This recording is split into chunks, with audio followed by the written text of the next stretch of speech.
이제 두 번째 문제로 넘어가 보도록 하겠습니다. 이번 문제 어떤 내용 준비가 돼 있는지 바로 만나보시죠. 네, 이번 문제에서는 상대적으로 기술력 부족, 이 꼬리표를 달았던 삼성전자 분위기가 달라지고 있다고 하는데요. 해당 내용들 자세하게 확인해 보도록 하겠습니다. 시험지 열어보시죠. 삼성전자 소캠2 시장 선점, 소캠 vs HBM 담는다면 어디에? 라고 문제가 제시됐습니다. 이제 내년에 제2의 HBM으로 불리는 엔비디아의 소캠2 출시가 예정되어 있는데요. 이에 절반에 해당하는 물량을 삼성전자가 선정했다고 합니다. 이 최첨단 24GB D램을 기준으로 했을 때 8억 3천만 개에 달하는 물량이라고 하는데요. 어느 정도인지 감이 잘 오지 않았습니다. 정확하게 체크를 해봤더니 삼성전자의 전체 D램 생산 능력의 무려 8%에 해당하는 수치라고 하네요. 그동안은 업계에서 삼성전자 근원적으로 좀 기술력이 부족하다라는 꼬리표를 달았었는데 이번에 소캠 시장을 선점하면서 다시금 재평가를 받는 분위기 나타나고 있는 모습입니다. 오늘 이 소식이 나오면서 관련주 3A 로직스와 IST 10% 넘게 급등을 했고요. 심텍 역시도 9% 넘는 강세가 이어졌던 하루였습니다. 그런데 삼성전자 소캠에서만 호재가 그치는 게 아니었는데요. 이제 HBM4도 내부 품질 테스트 최종 승인을 받았다고 합니다. 이번에 승인이 통과가 되면서 앞으로 엔비디아 퀄 테스트 최종 통과에도 조금은 속도를 낼 걸로 보여지는데요. 이러한 모멘텀들을 정리해봤을 때 소캠과 HBM 모두 좋아 보인답니다.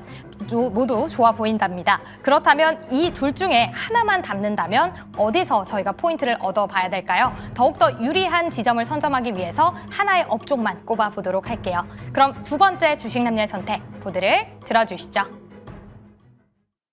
자, 이렇게 두 번째 문제는 반도체 쪽에 관련된 질문이 나왔습니다. 그동안은 HBM이 워낙 많은 주목을 받았는데 차세대 HBM이라고 해서 소캠도 나오고 CXL도 나오고 HBF도 나오고 여러 가지가 나오고 있어서 어느 쪽에 집중을 해야 되는가, 어디서 더 기회를 찾아볼 것인가 이런 투자자들의 관심이 높습니다. 두 분께서는 어느 쪽을 주목하고 계신지 보드를 확인해 보도록 하겠습니다. 자, 소캠 적어주셨고 그 아래 쭉 풀어주셨는데 그건 제가 못 읽겠고요. 자, 그리고 여기는 루빈, 차세대 HBM 쪽을 집중을 해주신 것 같습니다. 자, 소캠 풀어서 써주신 이유가 있겠죠? 네. 그래서 사실 소캠이 소캠 하니까 뭔지 잘 모를 수 있잖아요. 근데 시스템 온 쿨드 어태치드 메모리 모듈이라는 거거든요. 예. 네. 뭡니까 그게?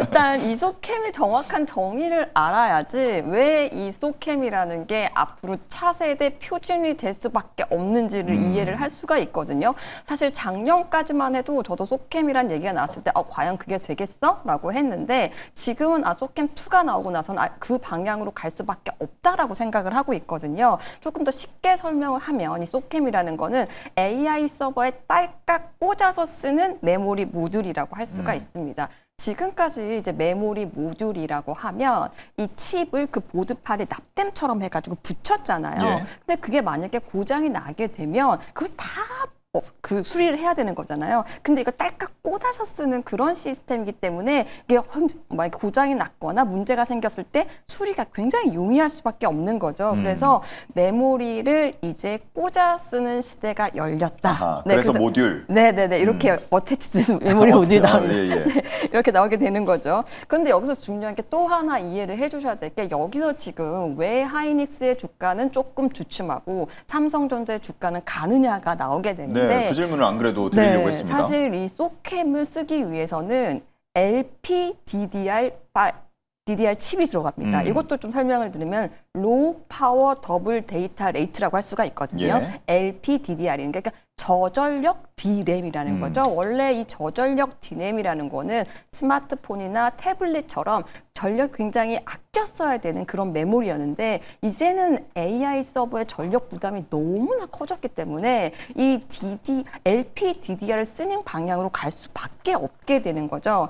제가 또 이제 비유를 쉽게 하는 걸 좀 좋아하니까 그쵸, 예. 네, 또 제가 비유를 좀 들어드릴게요. 시청자분들도 그 부분을 가장 좋아하십니다. 예. 그 DDR이라고 하는 건 뭐냐면 딱딱하고 전기 많이 먹는 과자라고 할 수가 있습니다. 근데 어떤 상상이 되시죠? 어떤 건지 딱딱한데 전기를 많이 먹는 과자.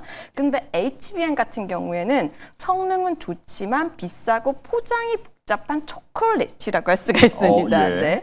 근데 LPDDR은요, 가볍고 전기를 적게 먹고 빠르게 먹을 수 있는 젤리라고 할 수가 있습니다. 이해 딱 되시죠? 아, 말랑말랑한 젤리. 그러니까 굉장히 유연하게 어떻게 보면은 메모리지만 사용을 할 수 있다는 거거든요. 그래서 이 소캠이라는 거는 이 젤리를 넣는 통이라고 이해를 하시면 딱 쉽게 이해가 되실 거예요. 그래서 무겁고 전력을 많이 먹는 과자보다는 가볍고 효율 좋은 젤리, 그러니까 LPDDR을 선택할 수밖에 없는 거죠. 그래서 소캠 모듈 같은 경우에는 이 LPDDR 전용으로 만들어진 도시락 통이라고 할 수 있기 때문에 앞으로는 이 AI 서버가 이 표준으로 갈 수밖에 없고, 사실 이 LPDDR은요, 하이닉스보다는 삼성전자가 잘합니다. 왜냐하면 삼성전자는 원래 스마트폰 메모리를 만들었었잖아요. 그래서 이번에 엔비디아 실적 발표를 했을 때도 하이닉스보다는 삼성전자의 주가가 더 많이 갔잖아요. 그 이유가 이번에 엔비디아 실적을 발표할 때도 이 LPDDR의 중요성에 대해서 그 젠슨왕 CEO가 굉장히 강조를 많이 했습니다. 그래서 저는 소캠이 앞으로는 차세대 표준이 될 수밖에 없고, 그러면 HBM 시대는 갔냐? 그건 아닙니다. 같이 병행을 하지만 시장은 늘 새로운 거에 더 주목을 하잖아요. 그래서 지금 소캠에 조금 더 주목을 해볼 필요가 있다 말씀드리고 싶습니다. 네, 우리 비유왕 선화 누나라고 시청자분께서 의견도 남겨주고 계신데 이해가 쏙 좀 되셨을 것 같고, 이 비유를 듣는 이태우 매니저가 약간 나도 뭐 준비해야 되는데 이런 표정으로 지켜보시던데, 네. 예, 루빈 써주셨거든요. 네. 한번 친절하게 설명 좀 해주시죠. 뭐 일단 비유를 너무 잘해 주셔가지고 반도체 전문가신 것 같아요. 거의. 예. 그래서 뭐 저는 이제 비유를 할 거는 뭐 특별히 없을 것 같이 이제 탈부착, 그게 핵심이다라는 것만 좀 잘 생각하시면 될 것 같고요.